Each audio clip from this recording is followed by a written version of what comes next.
বন্ধুরা, আজকে আমি রাঁধবো ক্যামেল। আমি আপনাদেরকে দেখাবো ক্যামেল কিভাবে তেহেরি, ক্যামেলের তেহেরি। এই যে আমি ক্যামেলের ফ্রেশ ক্যামেল নিয়েছি, উটের মাংস। এটা হালকা এই গরম পানিতে জাস্ট একটু উঠাই নিয়েছি। এই যে পোলাও, এটা হলো চিনি গুঁড়া চাল। এই যে মশলা আছে, এইখানে আছে আদা রসুন বাটা, মাংসের মশলা আছে, তারপরে জিরা ধনিয়া আর হলো মরিচ। এখানে আছে এলাচ, তেজপাতা, লবঙ্গ, স্টার আছে, আর একটু জয়ফল আছে, আর সামান্য এই পেঁয়াজ কুচি। তো লেটস গো, চলুন যাই, আমরা স্টার্ট করি। এই যে রাঁধুনি সরিষার তেল, এটা দিয়ে রাঁধবো। পরিমাণ মতো একটু তেল দিয়ে দিচ্ছি।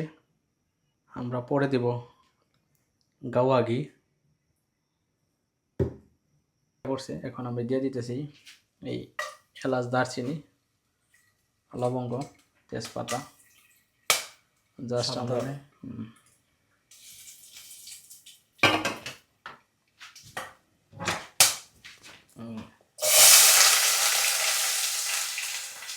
হোল্ডে দেন অল্প অল্প প্রায় হয়ে গেছে গা। হালকা ওই পোলাওর উপরে দেওয়ার জন্য উঠাই রাখতেছি, আর বাকিটা আমি ওই তেহেরির জন্য প্রিপারেশন করব।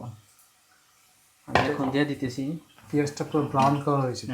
সেই এই আদা রসুন বাটাটা দিয়ে দিতেছি। আমি আদা রসুন বাটা একবারে পেস্ট করে ভিজে রেখে দিলাম। এই তো মোটামুটি আদা রসুনটাও একটু কালার হয়ে গেছে। আমি এখন মাংসটা দিয়ে দেবো। মাংসটা দিয়ে পুরো ফ্রেশ মাংস, তাই না? একবার লাল ফ্রেশ মাংস। এটা একটু কুকিং করার পরে তারপরে আমি ওই মশলাগুলি দিয়ে দেবো। এই মশলা সাথে আমি এখানে কয় পদের মশলা আছে? এখানে আছে 3 পদের, আর আমার সিক্রেট একটা মশলা আছে। আচ্ছা, মাংসের মশলা। আচ্ছা, এখানে হালকা সামান্য পরিমাণে লবণ দিয়ে দিতেছি। মাংসটা আদা রসুন দিয়ে হালকা একটু ভাজা ভাজা করছি। ভাজা করার পরে এখন আমি মশলাটা দিয়ে দিই। কষাচ্ছেন না? হ্যাঁ, কষানো হয়েছে। কারণ এটা কষালে কি আপনার এটার মধ্যে যে ব্লাড আছে সব এটা মানে একটা কুক হয়ে যাবো। এখন আমি যে মশলাগুলি দিয়ে দেবো।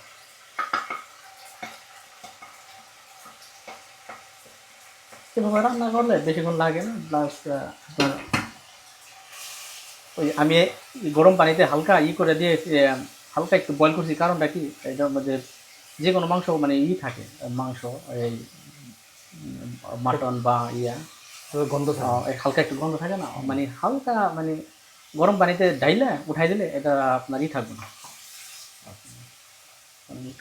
হালকা একটু পানি দিয়ে একটু কষাই।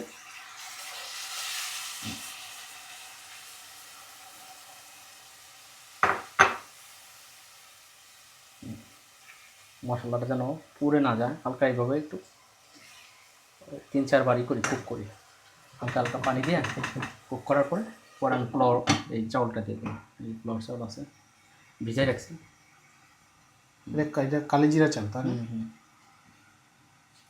এই যে আমরা বারবার এই মাংসটা সিদ্ধ করার জন্য হালকা হালকা পানি দিয়ে, কালারটা হয়েছে কি খুব সুন্দর একটা কালার আসছে, সুন্দর একটা ফ্লেভার আসছে, একটা গন্ধ আসতেছে। আবারও একটু পাকানোর পরে রাইসটা দিয়ে দেবো। কালারটা খুব সুন্দর।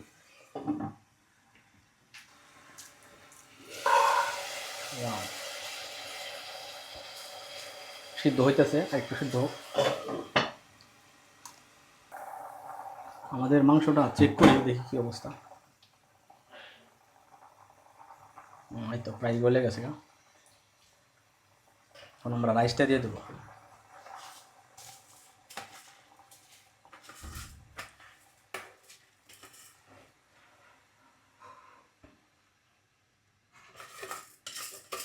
পরিমাণ মতো পানি দিয়ে দিছি। তো 1 কেজিতে 1.5 কেজি লাগে, ওই হিসাবে একটু হোল্ড রাখেন। দেখি কি অবস্থা লবণের।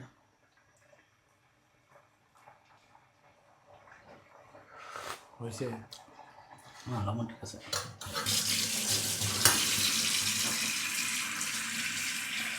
আপনার দিয়ে রেখে দিই তো তোমার, তারপর মরিচটাও দিয়ে দিই। দুই চারটা বাদাম আছে, বাদামও দিয়ে দিলাম, ব্যাস হতে থাক। তারপর আমরা দিয়ে দেবো ঘি। আসলে কি বাগাবাড়ি? চাউলটা প্রায় হয়ে গেছে, আমরা এখন স্লো আছে দেব, খুব স্লো আছে দেব। দেবো হালকা ঘি, ঘিটা দিয়া ঢাকনা রেখে দেবো।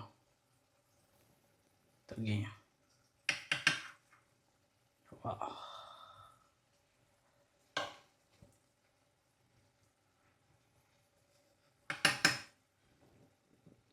ভাজা পেঁয়াজও দিয়ে দেবো এখন, ভাজা পেঁয়াজ দিয়েছি। এখন আমি ঢাকনাটা ঢেকে দেবো, 10 মিনিট রাখি দমে। উঠান ভাই, আরিফ ভাই। হ্যাঁ, ওয়াও, একটা লাড়া দেন চিনি ছাড়া। হ্যাঁ, আস্তে করে পাল্টি দিয়ে ই করে দেন, উপরেরটা নিচে, নিচেরটা উপরে। ওয়া, ব্যাস ব্যাস ব্যাস, ওয়াও,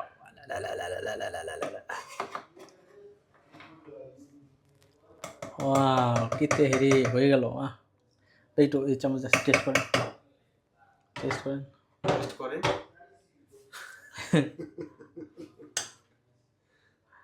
একবার মুখে দেন না, আবারই করে চামচ সহ মুখে দেন। বিরিয়ানি। তেহেরি, এই জারিফ ভাই। হবে, হ্যাঁ রে, ভালো ভালো ভালো ভালো। ওয়াও, সব কিছু মিলা ভালোই হয়েছে।